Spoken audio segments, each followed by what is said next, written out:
முக்குலத்தோர் சங்கம் அமைத்து தந்திருக்கிற இந்த மேடை நிச்சயமாக நான் பயன்படுத்த மாட்டேன். ஆனால் ஒன்றை நான் தெரிவித்துக் கொள்வது எனது கடமை என்று கருதுகிறேன். இந்தியாவினுடைய விடுதலை போராட்டம் காந்தியினுடைய அகிம்சையால் மட்டும் சாத்தியமானதல்ல, ஆயுதங்களாலும் தான் என்பது வரலாறு.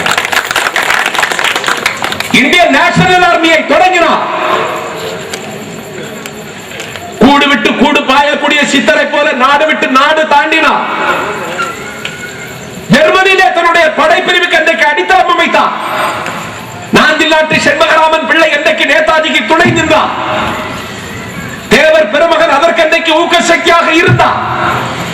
ஆயுதம் தாங்கி போராடினால் அவரை ஆபத்தானவன், ஆயுதம் தாங்கி போராடினால் அவரை பயங்கரவாதி, அவரை ஒப்புக்கொண்டு பேசுகிறவரை தேச துரோகி என்று இந்த சமூகம் இன்றைக்கு சித்தரிக்கிற காலத்திலே வைகோவின் நம்பி கேட்கிறேன், ஆயுதம் தாங்கி போராடுவது தேச துரோகம் என்றால் வாங்கினாதன் யார்? வாங்கினாதற்கு வரலாறு என்ன பெயர் சூட்டி இருக்கிறது? பிரிட்டிஷ் கலெக்டர் ஆஷ் அவர்களை அன்னைக்கு வாங்கி மணியாட்சியிலே வைத்து அன்றைக்கு ரயில்வே நிலையத்தில் வைத்து சுட்டுக் கொண்டார். வாங்கினாதன் செய்தால் அவன் விடுதலை போராட்ட வீரனா? வாங்கினாதனுக்கு ஒரு நியாயம், தமிழர்களுக்கு ஒரு நியாயமா? வங்காளத்தை இரண்டாக பிரித்த கர்சன் 1905 வங்காளத்தை இரண்டாக பிரித்த கர்சனும் அவருடைய தோழல் லால்காவும் மாடிப்படையிலிருந்து கீழே இறங்கி வருகிற பொழுது 17 வயது நிரம்பிய இளைஞன் மதன்லால் திங்கரா அன்னைக்கு அவர்களை சுட்டுக் கொண்டார். நான் கேட்கிறேன், உங்கள் அகராதியிலே மதன்லால் திங்கராவுக்கு என்ன பெயர்?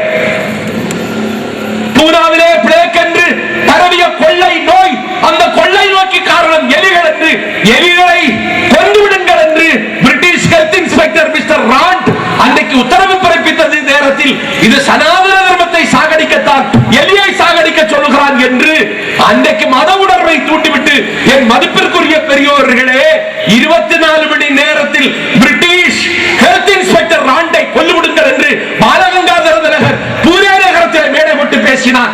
24 மணி நேரத்தில் பாலகங்காதரனுடைய உறவினர்கள் பாலகிருஷ்ண தாபேகர், தாமோதர் சாபேகர் என்கிற இருவர் லட்சக்கணக்கான மக்களை மரணத்தின் மடியில் இருந்து மீட்ட பிரிட்டிஷ் ஹெல்த் இன்ஸ்பெக்டரை கொண்டு முடித்தார்களே.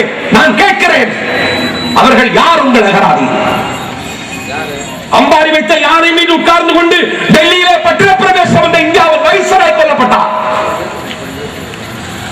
என் மதிப்பிற்குரிய பெரியோர்களே, இஸ்லாம் வகுத்து தந்த நெறிமுறையின்படி செத்துப்போவதை அடக்கம் செய்வதற்கு பிரிட்டிஷ் சர்க்கார் ஒப்புக்கொள்ளவில்லை என்று ஒரு வீரனுடைய மரணம் கொச்சைப்படுத்தப்பட்டது என்று கருதி அன்னைக்கு பிரிட்டிஷ் ஏகாதிபத்தியத்தினுடைய வைஸ்ராய் அப்படி ஷேர் அலி அதை எதிர்த்து போராடி அவன் கைது செய்யப்பட்டு அந்தமான் சிறைக்குள்ளே அடைக்கப்பட்டான். அந்தமான் சிறைக்குள் அடைக்கப்பட்ட ஷேர் அலி அன்னைக்கு அந்தமான் சிறைக்குள் பார்வையிடுவதற்கு கித்தாப்பாடு போன இந்தியாவின் வைஸ்ராய் மேயாவை அன்னைக்கு சிரச்சேதம் வாயில் பற்களால் கடித்தும் கையால் கழுத்தை நெரித்தும் சிறைச்சாலைக்குள் வைஸ்ராயை கொண்டார். நாஞ்சில் சம்பத் கேட்கிறேன், ஷேர் அலியா? மதன்லால் திங்கராயா? வாங்கினாதன் யார்? அம்பாரி வைத்த யாரின் மீது உட்கார்ந்து கொண்டு டெல்லியில பட்டினப்பிரவேசம் செய்தாரே அந்த வைஸ்ராயை கொண்டவருக்கு உங்கள் அகராதியில் என்ன பெயர்? அடக்குமுறைக்கு பெயர் போனவரை அன்றைக்கு கனடா நாட்டில் வான்கூவர் நீதிமன்றத்தில் வைத்து கொண்டார்.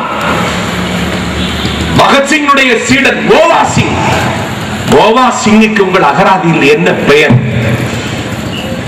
ஜாலியன் வாலாபாக் படுகொலைக்கு கர்த்தாவாக இருந்த டயரை 21 ஆண்டுகளுக்கு பிறகு பிரிட்டிஷ் சாம்ராஜ்யத்தினுடைய தலைநகரத்தில் லண்டனில் 21 ஆண்டு காலம் பட்டினி கிடந்து பசியால் மெலிந்து உண்பதற்கு உணவில்லாமல் குடிப்பதற்கு தண்ணீர் இல்லாமல் லண்டன் தெருக்களில் பிச்சை எடுத்து காலத்தை கழித்து என் சொந்தங்களை கொன்ற டயரை கொல்வதற்கு உத்தரவு போட்ட டயரை கொல்லாமல் விட மாட்டேன் என்று 21 ஆண்டு காலம் லண்டனில் காத்திருந்த டயரை கொன்று முடித்தானே உத்தம் சிங், அவனுக்கு உங்கள் அகராதியில் என்ன பெயர்?